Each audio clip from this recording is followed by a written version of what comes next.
Discovered my boyfriend secretly crying over his ex's engagement pictures. He refuses therapy, leaving me considering contacting her for insight. I, 22F, met my boyfriend, 24 male, 3 years ago, through some mutual friends. He was pretty guarded, and I was the one that pursued him. We were long distance. I was living in Oregon, he was living in Washington, until I moved in with him last year. My boyfriend has only had one other relationship and a hookup before me. He stopped talking to the hookup a long time ago because she was crazy, but he kept in touch with his ex until she cut contact with him around 2 years ago. They dated when he was 15 and it lasted for around 2 years, and then she dumped him because he had no self-respect. Apparently she's the reason why my boyfriend is so guarded now. I'll admit that I was really jealous of her and was glad when she cut contact with him, because she's beautiful and my boyfriend talked about her as if she had all of life's answers. This past January I woke up in the middle of the night and I heard my boyfriend crying quietly. I could tell that he was looking at his phone, and I wasn't sure whether or not to say anything since I wasn't sure if he just wanted a private moment or not. After a while he got up to go to the bathroom, so I took a peek at his phone.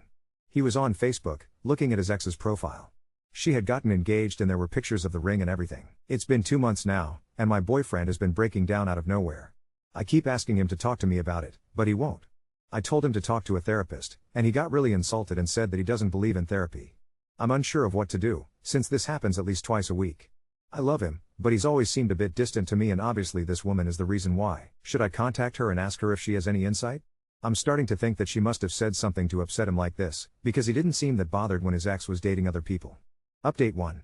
I called my dad and asked him to help me move back home. These last 2 days have been really emotional.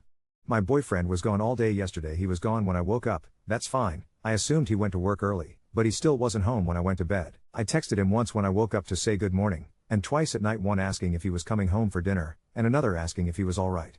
I also tried calling his cell, but he didn't pick up.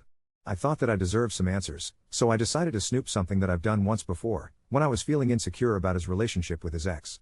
Well, on his laptop hidden in a bunch of subfolders was an MS document with his ex's name. I read it, and I'm assuming that he just saved the last conversation that he had with her, right before she cut contact with him. It started out normally, but then he asked how her relationship with her, now fiancé, boyfriend was going. She said that it was good, and that she was happy. And then it got weird, because he said something like, "Really? Are you sure?" She said yes and said that was a weird question, and he said, "I don't know, I don't believe that you're that happy." I don't remember everything exactly because my head was spinning, but he basically told her that her fiancé, then boyfriend, will never treat her as well as he did, and that they've known each other X number of years and managed to stay friends after their breakup, that they've helped each other grow as people and that she should really give him another chance. He said that he's waited for her all these years and that he loves her and always believed they'd wind up together. This was all while he was with me.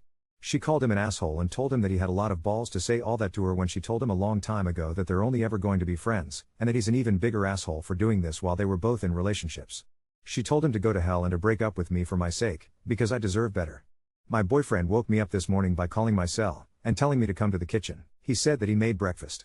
So I go to the kitchen getting ready for a fight. He and I never fight, but I am so goddamned hurt, and he made what honestly looked like an amazing breakfast. With a ring box in the middle of the table. He told me to open it. I did. He said something like, "These last 3 years with me has been an adventure and he hopes to keep making new adventures with me." I guess around this time I snap out of whatever haze I've been in and I exploded. I demanded to know where he was all day yesterday, why he wouldn't contact me, why he's been crying over his ex for the last 3 months, everything. He got mad at me for being mad. He told me that I should be happy because he was proposing, and wasn't that what I wanted? I asked him why, when it's so obvious that he'd rather be with his ex. He told me that she's obviously moved on, so it's time for him to move on too. I've never been so angry in my life. I've been so incredibly patient with this man and done my best to be understanding of his situation. I've literally given him all that I had, but I'm not going to get married to him just to be his consolation prize. It's so ironic because had he proposed 4+ months earlier, I would have been ecstatic. Now it just broke our relationship. So yeah. I called my dad, crying, and he's on his way to help me move back in with him and my mom. That's it. I'm a wreck, but I think it's just because everything wrong and twisted in this relationship is hitting me and it took so long for me to understand. And my ex is just sitting on the couch with his laptop. Update 2. My ex went more or less crazy after I moved back home. I blocked him from essentially everything, changed all of my passwords and deactivated my Facebook, so he had no way of reaching me aside from literally driving to my parents' house to see me. Apparently he started sending messages to my friends, some of them are mutual friends, asking to use their Skype accounts to talk to me. He told them that I stole some things from him when I moved out, and he wanted them back. I got a few phone calls from my friends asking me about this. They told me that they knew that I didn't steal anything from him because that's not like me at all, but they wanted to know why he was so desperate to contact me. I wasn't ready to tell the whole story honestly. I didn't think anyone would believe me, so I told them that I didn't know what was going on, but asked them to not give them their Skype accounts by any means. A few days after that, the phone calls started. All from a few different numbers that I didn't recognize. I didn't pick any of them up, but one day I'd have about 20 missed calls from one number, then another 20 plus from a different number. I had to set my phone to only allow calls from specific numbers, otherwise it would go straight to my voicemail. Even if he couldn't reach me, he succeeded in making me feel pretty isolated. After the 5th day of the phone calls, I broke down and told my mom everything that happened. She didn't say much, she mostly let me talk. Afterwards she told me that I made the right decision, but that there's absolutely no reason why I should be going through this alone. She said that she didn't want to push me to tell her what happened until I was ready, but that the best thing that I could be doing right now is spending time with people that love and support me. So after going with me to get my phone number changed, she encouraged me to start calling my friends and telling them what happened, and to just hang out with them more in general. I had it stuck in my head that everyone would side with my ex and tell me that I made a terrible mistake, that his intentions were good, and I blew things out of proportion by insinuating that he only proposed because his ex-girlfriend got engaged. But I was actually overwhelmed by my friends' responses. Apparently my ex had been telling everyone that we broke up because I had major jealousy issues over his ex, but once they heard my side of the story, I was actually shocked by how many of them said that it made sense. They've all told me that I've done the right thing and that they'd back me up no matter what. I just felt this huge sense of relief and have been making an effort to go out more. I will be honest, though. There are times where I wonder if I was wrong. Sometimes I think that maybe my ex had been grieving over his old relationship and proposing to me was his way of starting over. Sometimes I think that I turned down the only marriage proposal that I'll ever get. And sometimes I think that maybe I should have accepted, because I loved him, and you don't often find people that you truly love. But then on the days that I'm feeling wiser, I remind myself of how bizarre our last few weeks together were, how I always knew deep down that I was second best for him. And how he's been behaving since we broke up. I've never seen him so unstable. He was always so calm and logical, so this is completely new to me. I know deep down that I did the right thing, but sometimes what you know in your head and feel in your heart are so completely different. So, that's basically it. I'm just going through the motions, and I'm going to make an appointment with a therapist. Update 3. First, my ex mailed me the engagement ring that he bought shortly after my last update. I didn't know what to do with it. I wasn't sure if the ring was what he had been claiming that I stole. I also felt weird about mailing it back, because what if he claimed that he never got it? So my dad volunteered to personally deliver the ring back to him. I don't know if anything was said when my dad brought it back, and I never asked. Second, I heard from some friends that 2 weeks ago, my ex bought a ticket and flew to NYC to try and talk to his ex. Somehow he found out the name of the company that she worked for, looked up its location, and waited in front of the building all day. I have no idea what happened, but apparently there aren't any signs of her coming back, so I'm assuming that it didn't go very well. I can't believe that he did that. And I can't believe that I dated someone that was that crazy for 3 years. But I suppose it helps every time that I hear about something like this, because it reinforces the fact that I did the right thing. I met with 2 therapists. I wasn't a huge fan of the first one. Every time that I said something, he'd ask, "And how do you feel about that?" No feedback or suggestions whatsoever. At the end he suggested that I was depressed and might want to consider a few different medications. I don't intend on seeing that guy again. I met the second one last week though, and I liked her a lot. She told me that she doesn't think that I need to see her regularly, but to feel free to make appointments whenever I'm feeling especially down or stressed, so I think I'll do that. A few people asked why I wanted to see a therapist in my last post, because I seemed to be doing the right things. Well, the problem was that even though I knew I was doing the right thing, I didn't necessarily feel that they were right. I still doubted myself, and I felt like a different person than I used to be. Prior to this mess I was always very optimistic and happy in general. I always tried to make the best of things, but at the time of my last post, I felt down, and even though I was making an effort to see friends, I wasn't really enjoying it. Anyway, this brings me to where I am now. I started a paid internship, with the chance of getting hired full-time, almost a month ago, and I love it. I love the people, the work itself, and the fact that I'm getting back into a routine. And I'm a little embarrassed to say that I'm attracted to the guy that hired me, who's about my age. There's nothing going on, and I'm definitely not ready or willing to be in a relationship. It's simply the fact that he is the nicest, best-mannered person that I've ever met. He's always positive, polite and smiling, so it's impossible not to be in a good mood around him. So it's not that I think my next relationship should be with him, or that I have feelings for him. It's just that I've realized that the type of person that I should be looking for is someone that makes me feel good, just by being around them. I don't give much thought to my ex anymore. Hi, everyone. I wanted to give another update because so much has happened in the last few months, and it's honestly crazier and more unexpected than I could have ever imagined, in both bad, confusing, and surprisingly good ways. The unexpected DM she messaged me on Instagram. It was a short, cautious message. "Hey, I think you dated X's name. I hope this isn't weird, but do you have 5 minutes for a call? There's something I want to talk to you about." I won't lie. My stomach dropped. I stared at the little message for a full 20 minutes. But I finally replied, mostly because who can resist the universe when it serves up that much mysterious tension? It turns out that she'd heard about his impromptu NYC visit, her words, not mine, and very much in quotes. She was shaken and said she'd heard through a friend of a friend that we'd broken up in a messy way. She wanted, mostly, to ask if I was okay. At first, I was ballistic inside, like, why ask now? She explained that he had apparently sent her a long, rambling email about me after his trip to NYC didn't go his way, talking about his loss of direction and how he messed up both of the best things in his life. She told me she'd been honest with her fiancé and blocked my ex on absolutely everything. But she said, he seems lost. Just take care of yourself. That kind of person always tries to find another path back in. Her reaching out, so out of the blue, made me feel like my entire perception of this weird saga shifted. I felt validated but also oddly sad, almost nostalgic. We didn't get super deep, but she told me she'd always felt guilty for not being clearer with him in the past, and that she hopes I heal and meet someone who makes me feel like I'm at home where I am. She was very kind, which I did not expect. The return of the ex, yes, again, a little over a week after that, there was drama at my new job. Our receptionist told me that a man with brown hair who claimed to be my fiancé tried to come up to the office and left a letter addressed to me. Luckily, no one let him up. Inside was a letter, handwritten, no less, just when you think he can't get more dramatic. It was not angry or threatening, it was a last letter kind of thing. The words "I miss you" appeared at least 11 times, which I counted while simultaneously rolling my eyes and getting angry. He rambled about how he understands we'll never speak again and that what happened in NYC clarified a lot. He said he was taking time to be alone and reflect and, honestly, there was an unsettling tone. It felt both apologetic and frantic, like a person trying to tie off the past while spinning around in a storm. I didn't respond, and I made sure HR flagged him for security. He hasn't shown up again. An unexpected twist, the engagement ring. Remember the ring? I recently learned from a mutual friend, one of the few left, that my ex listed the ring for sale online, but wrote in the post that it was never used. Bad juju. A stranger messaged me, my DMs are a magnet, apparently, asking if the story was true. Turns out, her friend is very into cursed objects and tracked the ring to my ex's listing. I let them have the scoop and, bless the universe, the ring is now with its new proud owner, who told me they plan to remove all bad vibes through a ritual. Honestly, fine by me. The internship guy, wholesome edition. Now, for the twist I didn't expect, the guy at work I mentioned in my last update, let's call him Daniel. We became actual, real friends.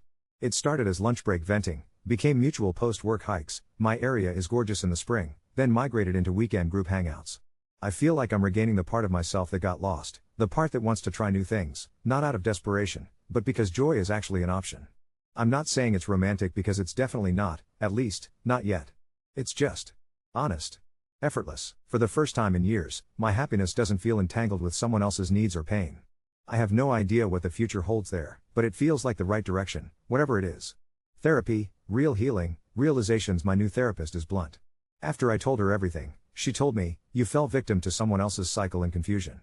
Your job isn't to fix him, but to heal yourself so you don't return to cycles like that in the future. The flashbacks, doubt and guilt are mostly gone. Now it's a weird sense of relief. The story isn't a perfect arc, but it's mine. And apparently, other people, like ex's ex, have also come out the other side, which makes me feel like all this mess is survivable, even normal. In conclusion, the real new adventure a month ago, I'd have called this a disaster. But this week, I bought a tiny flight of the moment ticket to San Diego with 2 coworkers. It'll be a new city, new food, new everything. I don't know what will happen, and that's okay. If you're out there, panicking because you feel lost after being with someone who is emotionally unavailable or still obsessed with an ex, know that life after is possible, even if it involves DMs from strangers about jewelry curses, or a job you took mostly to get out of the house. I don't think I'll ever forget how intense and destabilizing this breakup was, but I finally don't regret leaving. And if life ever comes calling with a crazy Instagram DM, maybe answer. Sometimes the universe closes doors and opens absolutely bonkers windows. Update 4. So, I thought maybe things would finally just settle down and I could go back to being a low-key post-breakup cliché, eating Trader Joe's dark chocolate in bed, binge-watching British baking shows, and devoting irresponsible sums to oversized houseplants. Turns out the universe took that as a challenge. The life comes full circle. Brunch. First bombshell. My friend May, mutual friend with the ex, but definitely on my side, invited me to what she called a trauma debrief brunch last month, along with 2 other people I didn't know. I'm always up for a croissant, so I went. And this brunch? Well, it was almost like a weird little survivors group. One girl, Amy, revealed after some mimosas that she actually dated my ex way back in high school, before his notorious ex. She said, with a tired laugh, that seeing me in person was surreal because your Snapchat food stories got me through my own breakup with him. Bless you, Amy, if you're reading. The other surprise guest? A guy named Ben who once lived in my ex's old neighborhood, and said he cut off their friendship after my ex tried to recruit him to keep an eye on his ex's then boyfriend at college parties. What? We bonded hard over how exhausting it is to escape an emotionally vortex-y person. So many of our stories overlapped, same emotional yo-yoing, same sulky grand gestures, and we ended up making a group no-contact club chat. It was cathartic, and weirdly hilarious, to piece together the epic saga from everyone's scattered perspectives. If you ever have the chance to meet your ex's ex as anonymous, I highly recommend. It cured my last trace of lingering self-blame. The ex, his family. And LinkedIn? The next twist hit about 2 weeks after brunch. I was updating my LinkedIn, thanks, new therapist, for the small wins homework. Not 2 hours later, I got a friend request from my ex's sister. She's always been distant, so this was alarming. 2 days later, she messaged me, "Hey, hope you don't mind me reaching out. Ex says he's doing okay, but my parents are really worried. I know he's been reaching out to people from the past. Sorry if it's been stressful for you. I'm just trying to help him get his stuff together." There was zero expectation in her tone, just resigned exhaustion, and almost care, like she, too, finally realized the cycle. I replied, "No hard feelings, but I can't do anything for him, and she deserves her own boundaries too." She thanked me, and I immediately blocked my ex and his family everywhere, just in case he was using her to get to me. Maybe this was paranoid, but honestly, after all that's happened, you can never be too cautious. That cursed ring. Redux literally never thought this sentence would leave my mouth, but the new owner of my ex engagement ring sent me an update, because of course she did. Who wouldn't? I did the smudging. Wildest thing, my cat dragged the ring under the fridge, and after we finally got it out, I met someone at a party and we've been together 4 weeks. Tell your ex that the curse is definitely broken. I haven't, but hey, I'm happy for cats and happy endings. Actual good changes, promotion, almost, and dating vibes work update. They offered me a chance at a full-time position.